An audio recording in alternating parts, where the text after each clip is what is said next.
Hello, young manufacturers. Today's daily question for Wednesday, 4/22. What is your favorite breed of horse and why? What is your favorite breed of horse and why? Put it in the comments. We had a great hangout today. A lot of people showed up, got a lot done on their slideshows. I love it. I'm hoping to have these things wrapped up by the end of the week. But it takes all of you logging in and making a contribution to your group slideshow for this to happen.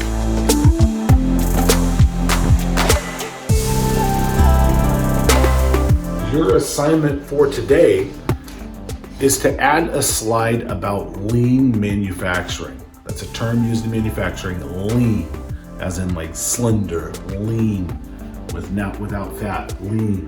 Lean manufacturing. I want you to do a slide about it that kind of gives it an overview. I just don't want the standard definition. So dress it up a little bit.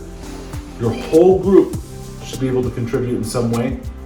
Email me if you do want to separate from your group and just do your own slideshow. I've had a few people do that with really good success if they needed to. Also, your people showed up and hang out today. If you want to make up that assignment, you need to show up Thursday. After Thursday, I won't let you make that up. So email me if you can't make it. You need to be talking to me if you can't make it. We can set up an individual session, but make it to Thursday's hangout at 2 o'clock to make up for the hangout assignment. Me and you and me, we'll get through this together. Sayonara.